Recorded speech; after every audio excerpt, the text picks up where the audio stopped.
हाय, मैं हूँ रॉकी आपके साथ में। मेरे को तो आप जानते ही हैं, मेरे ही पेज पे हैं आप इस वक्त। और आज हमारे साथ हैं doctor Anuj Rastogi, MBBS, MD, DCH, to discuss about cold and cough in childrens during winters.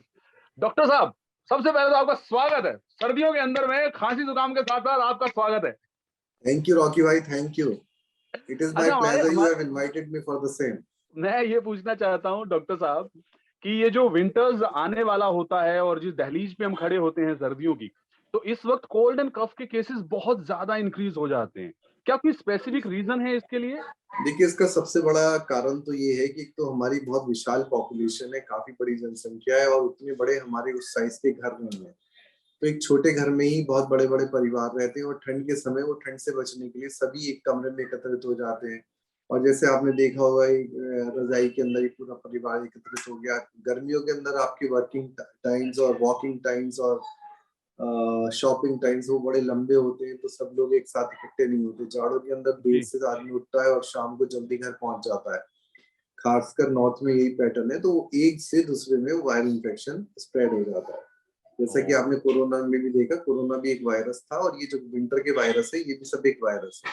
जी। इस समय जब बच्चे कफ कोल्ड करके आते हैं तो पेरेंट्स कहते हैं ठंड लग गई, उन्हें टोपी पहना लेंगे, मोजे पहना देंगे। तो उन्होंने हम्म। एक दिमाग में चीज बैठाई हुई है बड़ी शिद्दत के साथ कि ये कोल्ड का मतलब है ठंड लग गई। बट ठंड लग गई हमारी डॉक्टर टर्मिनोलॉजी में एनालिसिस ये है कि वायरस का इन्फेक्शन हो गया, उसका वेदर से कोई मतलब नहीं है। ओके।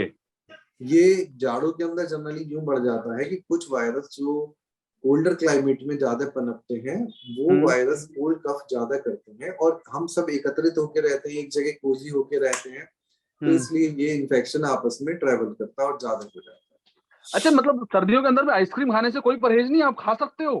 कोल्ड एंड कफ का डर हाँ नहीं हाँ, है? खा सकते हैं। अगर आइसक्रीम अच्छी क्वालिटी की तो खा सकते हैं। बेसिकली ओह। आइसक्रीम के साथ क्या है कि उसमें पॉस्चराइजेशन एक तरीका है मिल्क को बॉईल करने का या पानी को प्यूरिफाई करने का। तो वो पॉस्चराइजेशन अगर प्रॉपरली हुआ हुआ है तो आइसक्रीम खाने से कोई नुकसान नहीं है। ओके।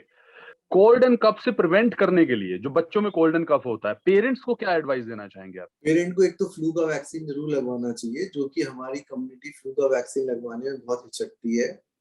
वो तकरीबन इस समय टेट्राफ्लू के नाम से इंजेक्शन आता है, 1800-1900 रुपए का इंजेक्शन है वो। एक बच्चे को जब हम आरंभ करते हैं तो फर्स्ट ईयर में 2 इंजेक्शन दिए जाते हैं 1 महीने के बाद, और उसके बाद हर साल 1 इंजेक्शन दिया जाता है। उससे करीब करीब 30 से 40% कफ कोल्ड के अटैक कम हो जाते हैं।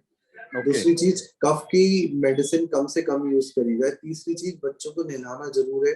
जब कफ कोल्ड हो रहा हो तो थोड़ा गुनगुने पानी से नहला दें, जिससे जो भाप उठती है वो सारे शरीर के जो छिद्र है उसको खोल देती है। ओके। चौथा, अगर बच्चे को ज्यादा खांसी जुकाम हो रहा है तो मुंह में उंगली डाल के उल्टी करा दें, या बच्चा उल्टी करे तो खुश होना चाहिए कि इस बहाने उसका कफ निकल गया।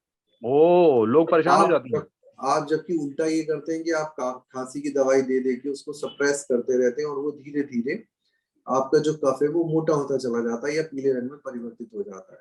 कभी वो कान ब्लॉक कर देता तो कान में दर्द हो जाता है, जब कभी फेफड़ा ब्लॉक करता तो निमोनिया हो जाता है। तो कहने का हम्म। भी प्राय ये कि दवाई कम इस्तेमाल करके, आप अगर बड़ा बच्चा तो कच्ची प्याज ज्यादा खिलाइए, उसे काली मिर्ची खिलाइए, अदरक खिलाइए, जिससे वो इसका जुकाम बह जाए। और जो पेरेंट्स ये सोचते हैं कि बस अभी दिखाया डॉक्टर को या हाई फीस वाले को दिखाया, सीनियर डॉक्टर को दिखाया, अभी सही हो जाए, तो भाईजान मैं ये कहूंगा कॉफी पी के अगर जीभ जल गई तो जल ही गई, फिर तो 7-8 दिन से पहले सही होने वाली नहीं है। कौन कौन सी वैक्सीन जो है बच्चों के लिए मैंडेटरी है, नेसेसरी है ड्यूरिंग विंटर? तो मैं सब पेरेंट्स को कहूंगा अपने बच्चों के डॉक्टर के पास जाके उसको बोलें कि जो हमारे कार्ड में वैक्सीन रह रही है वो आप पूरे करा दो। जहां तक जाड़ों की वैक्सीन है उसमें फ्लू वैक्सीन को प्रथम स्थान दूंगा। दूसरा स्थान दूंगा, अगर आपका डीपीटी का टीका लगा हुआ नहीं है तो जल्दी लगवाएं। और तीसरा न्यूमोकोकल वैक्सीन प्रेमनार के नाम से आती है, वो लगवाएं। तो इस तरह से ये तरह तरह से बाकी की वैक्सीन से जो आपके बच्चों को लगनी चाहिए। Thank you very much sir, बहुत बहुत शुक्रिया बात करने के लिए, जानकारी देने के लिए। Thank you very much sir. Thank you Rocky भाई।